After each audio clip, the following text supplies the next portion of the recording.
उस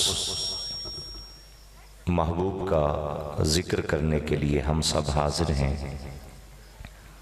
जिनका जिक्र इस कायनात में उस वक्त भी हो रहा था जब न ज़मीन थी, न आसमां, न सूरज, न चांद, न सितारे।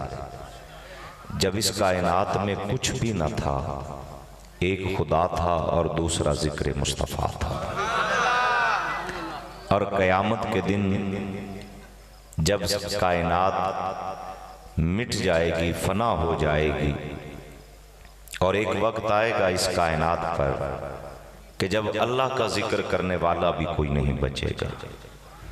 जिस दिन अल्लाह का जिक्र करने वाला कोई नहीं बचेगा, उस दिन भी मुस्तफ़ा का जिक्र हो रहा होगा। बंदा सोच में पड़ जाता है कि जब अल्लाह का जिक्र करने वाला ही कोई नहीं है तो हुजूर का जिक्र कौन करेगा। याद रखना, खुदा का जिक्र करती है उसकी मखलूक।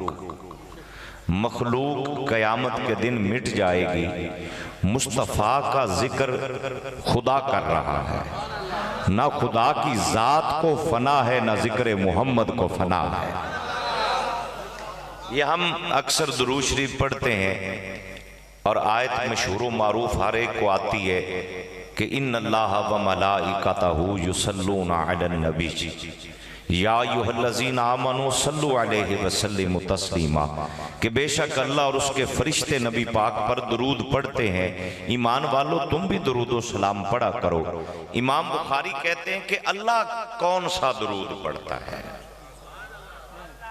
हम तो ये अर्ज कर देते हैं ना, सलातु व सलामु अलैका या रसूल अल्लाह, हुजूर आप पर दुरूद भी हो, सलाम भी हो, या ये कह देते हैं अल्लाहुम्मा सल्लि अला मुहम्मदिन, ए अल्लाह तू दुरूद भेज मुस्तफ़ा पर।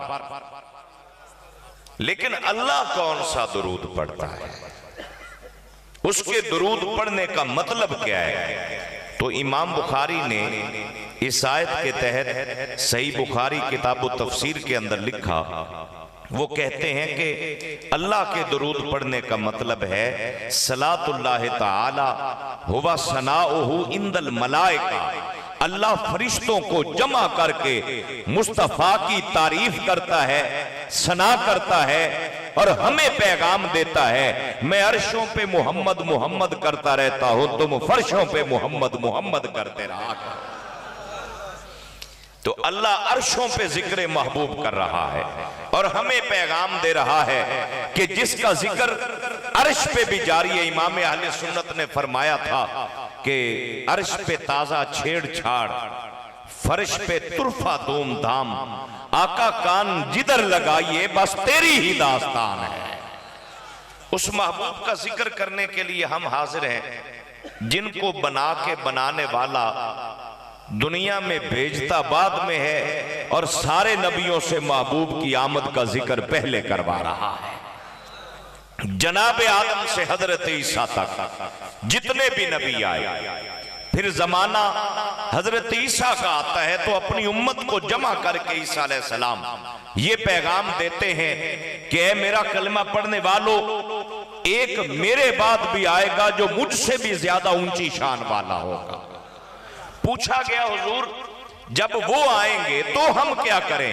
फरमाया जब वो अहमद मुरसल आ जाए तो कलमा भी उनका चलेगा, दीन भी उनका चलेगा, पैगाम भी उनका चलेगा, और वो सिर्फ नबी नहीं होंगे, वो खत्मे नबूवत का ताज सर पे सजा के कायनात में आएंगे।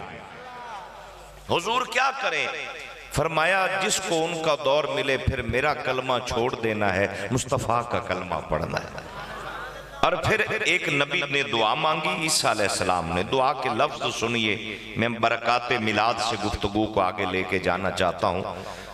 हजरत ईसा अलैहिस्सलाम दुआ मांग रहे हैं कि ए अल्लाह, जब तेरा महबूब इस कायनात में जलवागर हो जाए,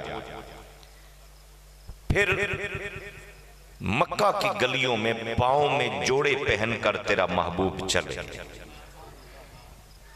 फिर मक्का की गलियों में चलते चलते महबूब के पांव में पहने हुए जोड़े का तस्मा खुल जाए, फिर मैं ईसा नबी चौथे आसमान से तेरी बारगाह में अर्ज करूं कि मेरे मौला एक बार मुझे भी मक्का की गलियों में उतार।